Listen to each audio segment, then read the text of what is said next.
Kunci keberhasilan koperasi adalah kejujuran, disiplin, dan tanggung jawab. Pengurus jujur dan amanah, maka anggota koperasi akan makmur, aman, dan sejahtera. Banyak koperasi yang gulung tikar karena terjadinya maladministrasi atau mismanagement, ditambah lagi oleh lemahnya sumber daya manusia dan lemahnya pengawasan, baik pengawasan dari pemerintah maupun badan pengawas koperasi itu sendiri. Hancurnya kebesaran koperasi BKPRI BKPT Ciawi merupakan satu contoh kebobrokan yang ada di tubuh koperasi BKPT Ciawi. Para pengurus yang sudah lemah, ujur dan tidak jujur, juga para anggota yang tidak komitmen dan disiplin, akibatnya harus menanggung kerugian yang besar yang harus dipertanggungjawabkan terhadap para korban dalam jumlah miliaran rupiah. Tidak ada kata yang terlambat untuk membangun ekonomi kerakyatan dengan mendirikan koperasi. Berkaca dari kehancuran koperasi BKPT Ciawi, maka harus bisa bangkit dengan kekuatan ekonomi kerakyatan yang mampu mensejahterakan kehidupan rakyat. Dan berikut wawancara wartawan tindak dengan Kabid Koperasi Hadi Suryanto dan Kasih Pengawasan Eka Pamungkas. Bagaimana kabarnya Pak Eka? Baik saja. Akan gimana kabarnya? Alhamdulillah. Saya sengaja dari tim penyelesai mewakili tim penyelesai kebetulan kami ketua GPK Gerakan Pencari Keadilan Perkara BKPT Ciawi. Bapak sebagai pengawas, memang bagaimana itu sampai bisa terjadi kebangkrutan yang luar biasa dengan angka kerugian yang miliar rupiah. Segi pengawasnya seperti apa Pak? Dari segi pengawasan sebetulnya kita telah melakukan berbagai hal terkait dengan satu, mungkin langkah-langkah yang diambil sudah diberikan teguran ke satu, kedua bahkan surat istilahnya yang harus dilakukan BKPT seperti apa kita udah melakukan semua. Ya mungkin ada beberapa hal mungkin yang istilahnya arahan dari kami tidak bisa dilaksanakan oleh BKPT. Tapi alhamdulillah dengan adanya BKPT menyelenggarakan rapat anggota luar biasa yang tertanggal 13 September itu, mudah-mudahan ada solusi terbaik buat BKPT pada khususnya ada umumnya untuk masyarakat Ciawi juga. Itu Bang. Iya. Terus dengan adanya rapat luar biasa dan terbentuknya tim penyelesai, apakah itu dengan sendirinya otomatis bubar koperasi BKPT ini atau bagaimana? Itu menurut Pak Eka sebagai pengawas. Kalau tim penyelesai itu dibentuk kan memang dari hasil rapat anggota luar biasa BKPT internal secara internal. Adapun langkah nanti yang akan diambil, apakah koperasi tersebut tetap berjalan ataupun istilahnya akan bubar, itu mungkin nanti hasil kesepakatan dan keputusan tim penyelesai gitu. Terima kasih Pak Eka. Siap, demikian wawancara kami dengan Kasih Pengawasan dari Dinas Koperasi Kabupaten Tasikmalaya. Semoga ini menjadi bahan untuk lebih maju lagi ke depan. Kita bisa membangun perekonomian. Terima kasih. Selamat pagi. Menyikapi perkara BKPT di Ciawi, Koperasi Ciawi, bagaimana pandangan Pak Haji sampai BKPT itu ambruk Pak Haji? Kalau tidak salah, sesuai dengan pendahulu kami, ketika waktu itu kurang lebih tahun 2016, Ya. BKPT tidak bisa melaksanakan rapat anggota tahunan. Ternyata di dalamnya ada masalah.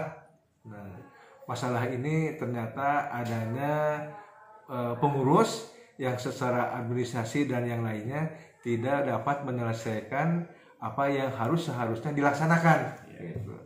Nah, alhamdulillah dengan adanya BKPT terutama bukan BKPT, GPK terutama yang kaitan dengan yang dikuasakan oleh para anggota untuk menyelesaikan permasalahan yang ada di BKPT, sehingga yang dulu pernah diingatkan ketika tidak bisa melaksanakan AAT, pendahulu kami menyarankan untuk melaksanakan rapat anggota luar biasa dengan adanya dorongan dari GPK, sehingga pada tanggal 13 September bisa dilaksanakan rapat anggota luar biasa. Nah, alhamdulillah, mudah-mudahan ke depan dengan adanya rapat anggota luar biasa sehingga menghasilkan tim penyelesai yang melibatkan dari GPK, kemudian pengurus, pengawas, serta kepala UPTD di perwakilan kecamatan yang 4, Ciawi, Pager Ageng, Sukoharjo Kadipaten. Mudah-mudahan apa yang menjadi permasalahan di BKPT cepat selesai. Gitu. Melihat banyaknya koperasi yang ada di Jawa Barat khususnya, ada yang sampai kolaps itu faktornya selain dari ketidakjujuran mungkin dari pengurus, apa saja yang menjadi faktor penyebab sampai ambruk seperti itu, Pak Haji? Ya. Saya pada waktu ketika belum ada musibah COVID, saya selalu mengikuti rapat anggota tahunan kepada koperasi yang ada di wilayah Kabupaten Tasikmalaya. Dan saya selalu mengingatkan kepada para pengurus ataupun anggotanya, khusus kepada pengurus, bahwa di dalam melaksanakan kegiatan perkoperasian harus selalu amanah dan istiqomah gitu. Kemudian juga saya amanat kepada anggota, khususnya kepada koperasi yang simpan pinjam. Jangan sampai begini, ketika pada waktu meminjam uang lagunya maju tak gentar, tapi ketika waktu mayar lagunya ekek paeh, yang begitu gitu. Jadi harus betul-betul di sisi lain para pengurus harus amanah dan istiqomah, kemudian dia anggota harus disiplin, terutama untuk membayar hutang kepada koperasi, karena koperasi itu nu urang ti urang ke urang gitu. Nah, dengan adanya kesinergitasan antara pengurus dan koperasi, insya Allah koperasi akan terus berjalan dengan lancar gitu istilahnya. Berdasarkan realita yang sudah terjadi seperti itu, Ya. berapa persen menurut Bapak Kabid Koperasi, Pak Hadi, perkembangan koperasi bisa bertahan dan bisa eksis di Indonesia? Karena memang koperasi itu kan harus mengangkat dengan masyarakat, kerakyatan sifatnya. Bagaimana itu? Berapa persen tingkat kepercayaan dan tingkat ketahanan koperasi? Karena sekarang sudah maraknya kan ekonomi kapitalis, belanjanya sudah sistem online kan sekarang. Apalagi sekarang sudah ini adanya Bank Emok seperti itu kan. Jangan sampai koperasi itu terkesan diambil oleh Bank Emok, yang kan itu sampai 5% bukannya lebih. Bagaimana Pak Dito?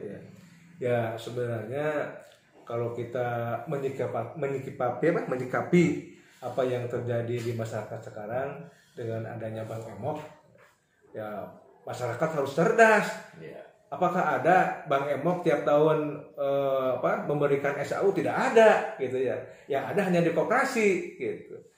Nah, untuk itu saya mengharapkan kepada masyarakat tetap harus bisa memilih dan memilah lembaga keuangan yang mana yang dapat menguntungkan kepada masyarakat gitu.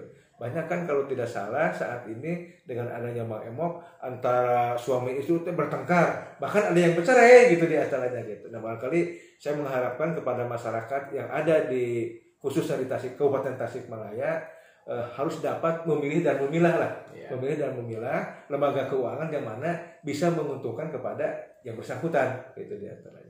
Terakhir menyangkut BKPT. Setelah rapat luar biasa yang digelar pada tanggal 13 September menghasilkan tim penyelesaian dibentuk oleh Bapak, itu legalitas formalnya tim penyelesaian dan wewenangnya itu seperti apa itu menurut Pak Haji? Bagaimana langkah-langkah yang seharusnya dilakukan oleh tim penyelesaian? Yang namanya koperasi, keputusan yang tertinggi itu manakala melaksanakan rapat anggota tahunan, kalau misalnya koperasi tersebut tidak bisa melaksanakan RAT, sehingga di dalam koperasi itu ada hal-hal yang urgen, bisa melaksanakan rapat anggota luar biasa. Enggak, kalau yang dinyatakan bagus itu berapa rapat RAT yang dilakukan? 1 tahun sekali. Enggak, kalau 3 kali tidak melakukan itu udah apa? 3 kali tidak bisa melaksanakan RAT. Sebenarnya RAT itu harus dilaksanakan setiap tahun sekali gitu ya. Mungkin saja karena ada hal masalah yang urgen di koperasi tersebut sehingga tidak melaksanakan RAT gitu. Nah, solusi daripada untuk memecahkan masalah atau mencari jalan keluar apa yang menjadi masalah di koperasi tersebut, nah sehingga bisa melaksanakan rapat anggota luar biasa. Adapun yang namanya tadi ditanyakan kaitan dengan apa legalitasnya, apa kekuatan kewenangannya. Nah, kaitan dengan BKPT, kita kan sudah melaksanakan rapat anggota luar biasa. Nah, di dalam rapat anggota tersebut menghasilkan tim penyelesai. Nah, itu suatu keputusan tertinggi dari rapat anggota biasa yang harus dilaksanakan oleh tim penyelesai gitu. Itu harus dilaksanakan oleh pengurus yang lainnya sehingga tim penyelesai dapat melaksanakan sesuai dengan kewenangannya gitu. Nah, tadi saya melihat kan sudah dibuat semacam SK dari pengurus apa yang menjadi tupoksinya. Nah, sekarang silakan saja tinggal mengambil langkah-langkah sehingga apa yang diharapkan oleh para anggota BKPT dapat terwujud sesuai yang kita harapkan gitu ya. Terima kasih Ya, Pak sama-sama. atas waktunya. Ya, pemirsa, selamat siang, selamat bertugas. Demikian hasil wawancara kami dari tim GPK dari tim penyelesai dengan Pak Haji Suryanto sebagai Kabid Koperasi. Wassalamualaikum warahmatullahi wabarakatuh. Waalaikumsalam.